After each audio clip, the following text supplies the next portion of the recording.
في صلة عم تتوضح يوم بعد يوم بين شحنة نيترات الأمونيوم يلي انفجرت ببيروت وشبكة عالمية من ناس وشركات وهمية مرتبطة بالنظام السوري.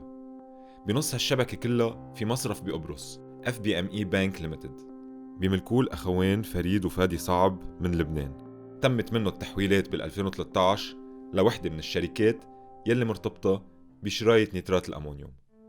FBME محطوط على لائحة العقوبات الأمريكية من 2014 لأنه زباينه مرتبطين بمركز الدراسات والبحوث بسوريا، المؤسسة اللي بتدير برنامج الأسلحة الكيماوية لبشار الأسد. من وقتها حط البنك المركزي بقبرص إيده على المصرف. بال 2017 وصف تقرير استقصائي عن الفنسن فايلز FBME بأنه من أوسخ المصارف بالعالم. وبعد الانفجار كشف تقرير OCCRP أنه FBME Limited مدين مصاري لشركة رجل الأعمال شارالامبوس مانولي يلي بيملك باخرة الروزوس يلي نقلت النيترات على لبنان.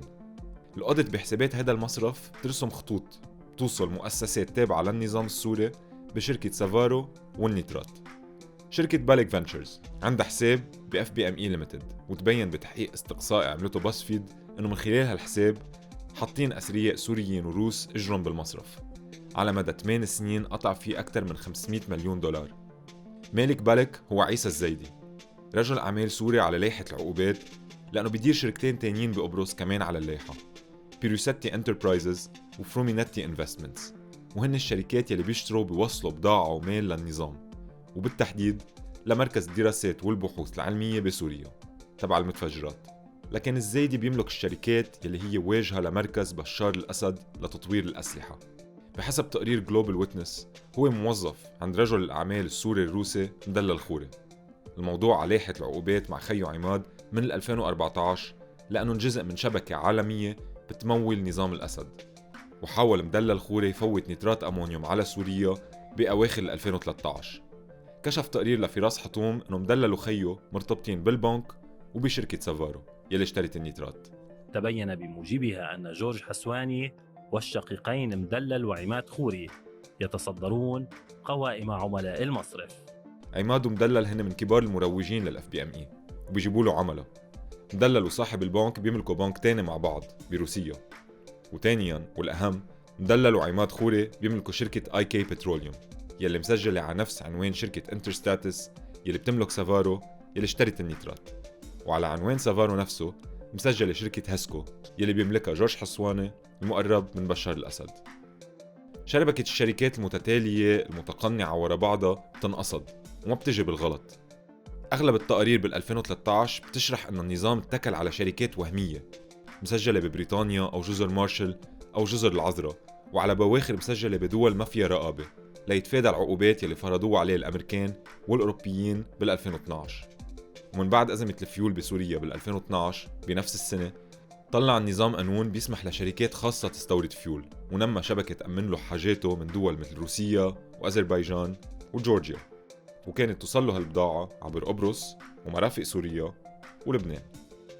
الأوديت يلي انعمل على FBME بكانون الأول 2014 كان عم بيجرب يلاقي علاقة مباشرة بين المصرف والمؤسسات النظام السوري المفروض عليها عقوبات، بس بسياق التحقيق بالمرفق بيتبين انه في تحويلات مالية بين بالك وهسكو.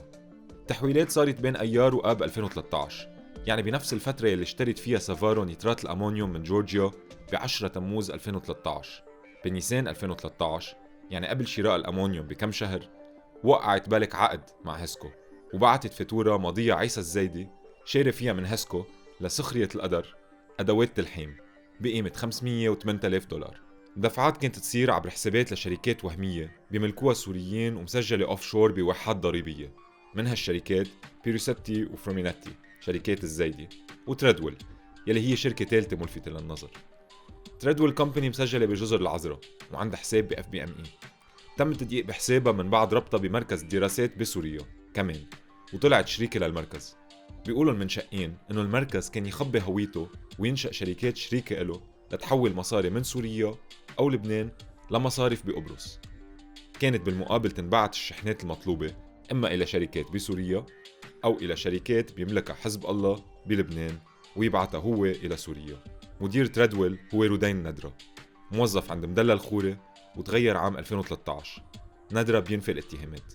عماد خوري وجورج حسواني نفيوا علاقتهم بسافارو، واف بي ام اي ليمتد نفيت ارتباطها بالروزوس وحزب الله، بس اقرت انه دينت شركة مانولي مصاري. الزايدي نفى انه كان يجيب بضاعة على مركز الدراسات، بس اعترف انه كان يمول المصرف المركزي بسوريا. بتأكد هالعلاقات الشبهة انه انفجار مرفق بيروت هو جزء من شبكة اوسع، شبكة اعتمدت على مصرف بملكوه لبنانيين بقبرص واموال سورية روسية لتشتري نترات امونيوم من جورجيا، والقضاء عنده واجب تجاه اللبنانيين والسوريين بالتدقيق بهالشبهات، والتأكيد إذا نيترات الأمونيوم يلي فجر بيروت هو نفسه نيترات الأمونيوم يلي فجر مدن سورية بالبراميل المتفجرة والأسلحة الكيماوية.